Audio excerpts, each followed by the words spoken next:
Okay, let's jump right into this explainer. Today, we're talking about how to completely elevate our research, bridging that massive gap between a basic internet search and actual, rigorous evidence synthesis.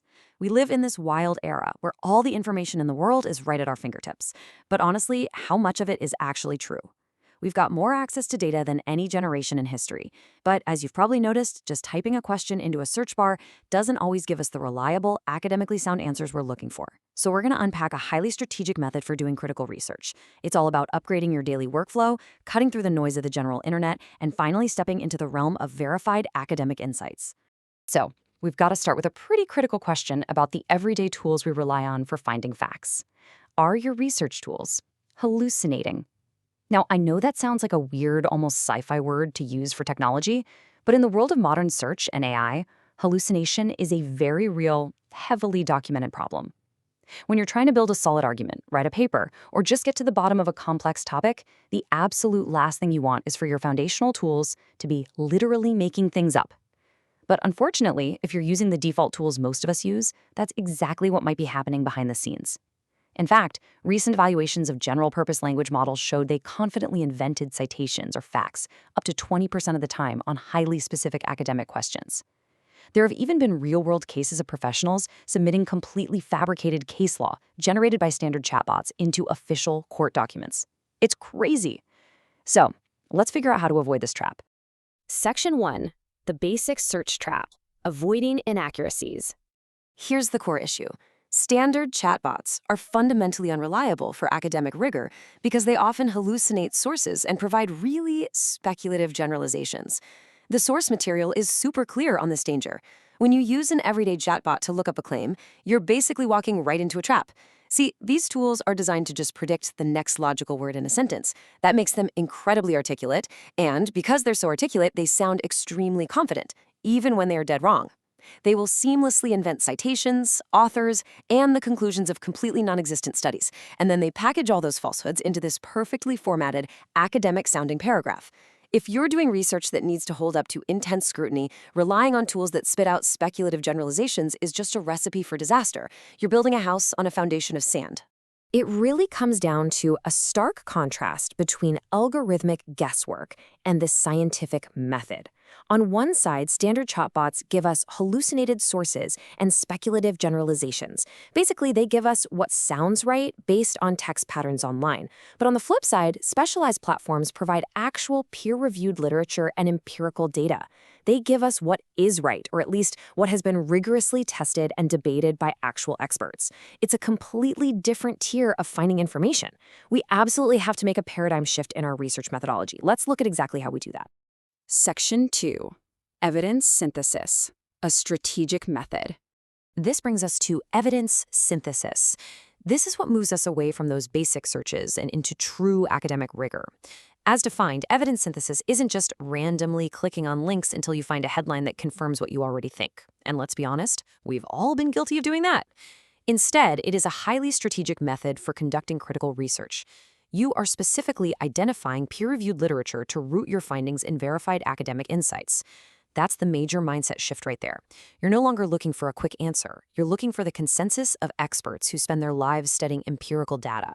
You stop acting like a casual web surfer and start acting like an investigator looking for objective truth. To actually pull off this synthesis, we should be utilizing specialized, evidence-backed platforms like Consensus or Elicit, instead of just running a general Google search. The source material highlights these specific tools as the vanguard of this whole new research paradigm. You don't have to physically sit in a university library dusting off old encyclopedias anymore, but you do have to use the right technology. Platforms like Consensus and Elicit are built entirely differently than a standard search engine. They are engineered from the ground up to explicitly query academic databases, read peer-reviewed papers, and present you with verifiable research instead of hallucinated text or SEO-optimized blogs. They do all the heavy lifting of parsing through the noise so you can focus entirely on the signal. Section 3. The consensus meter. Visually gauge claims. Now this is where it gets really interesting. One of the most powerful features of these specialized platforms is how they let you visually gauge whether the scientific community supports or opposes a specific claim.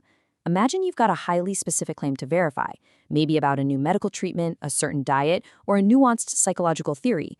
In the past, you literally have to track down and read dozens of dense 20-page papers just to figure out if the general scientific community thought the claim was true. It was a massive headache.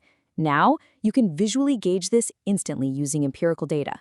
It completely democratizes access to high-level academic consensus and puts the answer right in front of you in seconds. These platforms take all that abstract research and turn it into hard data, giving you a breakdown with exact percentages for support, mixed, and oppose. When you run a critical research query, the platform actually analyzes the relevant peer-reviewed papers and categorizes their findings for you. It tells you exactly what the literature says. Does 80% of the research support the claim? Are the results mostly mixed? Or does the majority of the empirical data completely oppose it? By using a consensus meter like this, you're verifying claims through the aggregate power of the entire scientific community. You're making sure your research is grounded in empirical reality, not just the loudest voice on the internet. Section 4. Evidence-backed credible arguments. So, how do we put all this into practice? Here is your practical roadmap to make sure your findings are rooted in peer-reviewed literature rather than just mere speculation. It's a simple 3-step process. Step 1. Identify a specific claim. Don't be vague about this. Formulate exactly what it is you want to test. The more precise you are, the better your data will be. Step 2. Check the consensus meter. Take that specific claim into a platform like Consensus or Elicit and let it pull the peer-reviewed data. Look at that distribution of support, mixed, and opposed to really gauge the landscape. And finally, step 3, formulate an evidence-backed argument. When you follow these steps, you aren't just sharing an opinion anymore. You are channeling verified academic insights. You've officially transformed a raw, speculative search into a highly credible, academically rigorous argument. Moving beyond a general Google search to evidence-backed insights. This quote perfectly captures the absolute necessity of upgrading our daily workflow. That is the entire journey we've mapped out in this explainer today. We have to recognize that the tools we use dictate the quality of the information we consume and produce. If we just settle for basic searches and standard chatbots, we're settling for hallucinated sources. We're settling for mediocrity. But if we demand peer-reviewed literature and empirical data, we elevate our understanding to a level of true synthesis. We ensure our conclusions are actually built on the bedrock of rigorous science.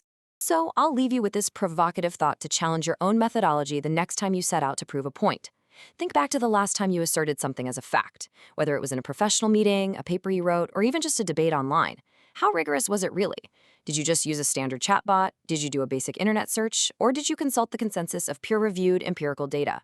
I really encourage you to start using the strategies from this explainer. Bridge the gap from search to synthesis and empower yourself to make sure your next argument is truly backed by evidence. Thanks so much for joining me for this explainer, and keep exploring.